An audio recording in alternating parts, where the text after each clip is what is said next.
तो टॉपिक है आपका कॉम्बिनेशन ऑफ सीरीज और यहाँ पर देख सकते हो आपका यहाँ इतना क्वेश्चंस आया हुआ है और हम करने जा रहे हैं अभी तीसरा क्वेश्चन। और तीसरा क्वेश्चन हमारे पास ये है कि आपका ये वाला क्वेश्चन, राइट। अब यहाँ पे ये क्वेश्चन क्या है आपका, देखो ये ऊपर वाला नहीं, ये नीचे वाला देखो। तो ये क्वेश्चन क्या है आपका, यहाँ पर सिमेट्री सा अरेंजमेंट बना हुआ है ना। 6 आपके यहाँ पे रेजिस्टेंस है और थोड़ा ट्रायंगुलर वे में अरेंज्ड है और हर रेजिस्टेंस का वैल्यू 10 ओम्स है, राइट।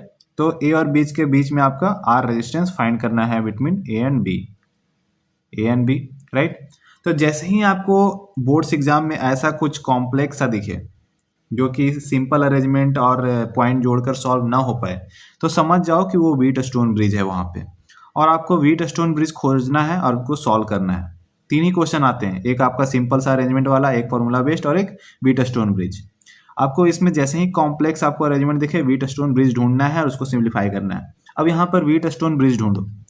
आपको व्हीट स्टोन ब्रिज क्या होता है पहले ये बता देते हैं।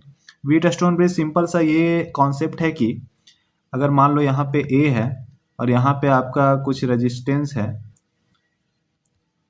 यहाँ पे कुछ आपका रेजिस्टेंस है और यहाँ पे कुछ आपका रेजिस्टेंस है और यहाँ पे बीच में आपका रेजिस्टेंस है, यहाँ पे ये रेजिस्टेंस है और यहाँ पे इस तरह से कनेक्टेड है, ये बी है, ठीक है।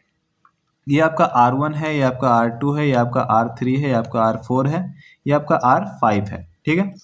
तो अगर R1 by R2 is equal to R3 by R4 हो जाए तो ये वाला जो रेजिस्टेंस है इससे कोई करंट पास नहीं होगा, ये रेजिस्टेंस बेकार है यहाँ पे, तो इसको हटा देना है। समझ में आया क्या बोला गया। तो अगर मान लो यहाँ पर आपका 2 है और यहाँ पे आपका 6 है और यहाँ पे आपका 4 है और यहाँ पे आपका 12 है, ठीक है।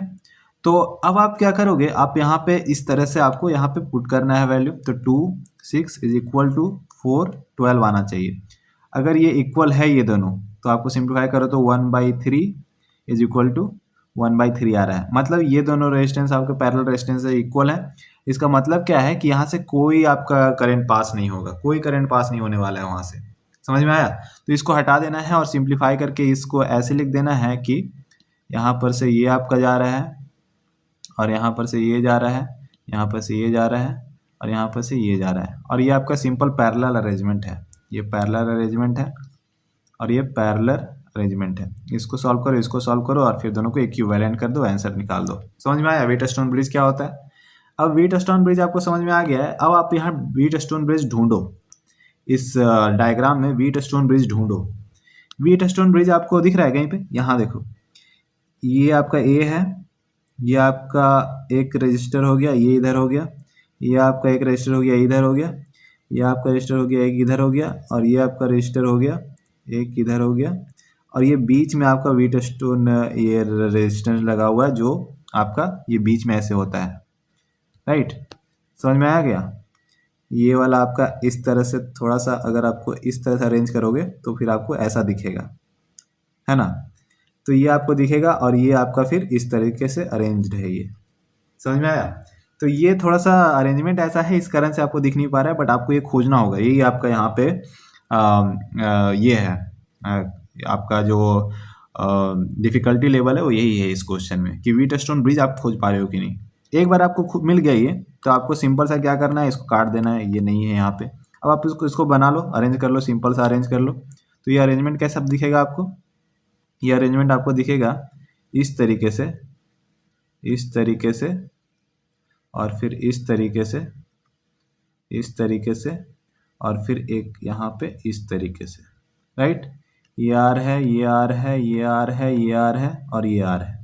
तो ये जब आप सॉल्व करोगे तो ये आर, तो ये आर तो आपका सीरीज में है, तो आपका 2R हो जाएगा, यहाँ पे 2R हो जाएगा। ये भी वही सेम चीज़ है, तो 2R हो जाएगा, 2R हो जाएगा, है ना। और ये नीचे वाला आपका क्या है, R है, ठीक है। अब देखो यहाँ पे आपका सारे कुछ पैरेलल में है, तो 1/R इक्विवेलेंट जब करोगे आप तो आपका क्या आएगा, 1/2R plus 1/2R plus 1/R। अब जैसे ही इसको आप सॉल्व करो, आपको यहाँ पे इसको सॉल्व करना है तो आप कर ही सकते हो। मैं कैसे सॉल्व करता हूँ आपको बता देता हूँ। मैं डिनोमिनेटर को इक्वल करता हूँ, डिनोमिनेटर इक्वल हो गया तो मैं इसे डायरेक्ट लिख सकता हूँ और ऊपर 4 है तो 4 हो गया सम। तो ये आपका हो गया 2/r, और r इक्विवेलेंट ये रेसिप्रोकल था, आपको ऊपर करना पड़ेगा, रेसिप्रोकल इसका करना पड़ेगा r इक्विवेलेंट निकालने के लिए, तो r/2 हो जाएगा। तो ये आपका आंसर यहाँ पे आ गया r/2। r/2 आंसर आपके पास है, r/2 होना चाहिए, r/2 ही आएगा। तो इसका आंसर r/2 ही होगा। और आप यहाँ पे देख सकते हो किस तरह से हाफ मार्किंग यहाँ दिया गया है। देखो यहाँ पर व्हीटस्टोन ब्रिज इसने स्टेटमेंट लिखा है यहाँ पे हटाने के लिए, RCD को व्हीटस्टोन ब्रिज का स्टेटमेंट यहाँ पे लिखना होगा, क्योंकि this is Wheatstone bridge, this resistance making Wheatstone bridge, because of this RCD is 0।